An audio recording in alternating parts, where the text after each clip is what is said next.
இனிமேல் மகரத்துக்கு யாருக்காவது வேலையெல்லாம் கிடைக்கல அப்படின்னா, செயல்பாட்டுல இறங்கணும். மேஜிக்லாம் எப்பவுமே மகரத்துக்கு நடக்கவே நடக்காது.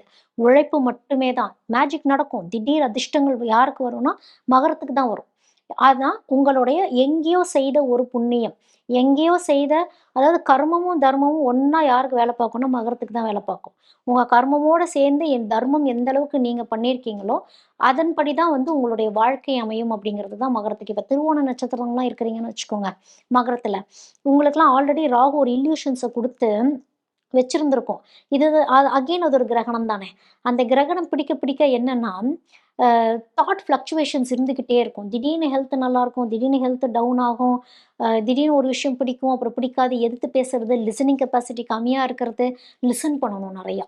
திருவோணம் நட்சத்திரத்தில இருக்கவங்க லிசன் பண்ண உங்க லைஃப் வந்து எந்த பிரச்சனையுமே இல்லாம கரெக்ட்டா போகும் அப்படிங்கிறது தான் இந்த ராகு, கேது சூட்சுமமாவே உங்களுக்கு சொல்றது.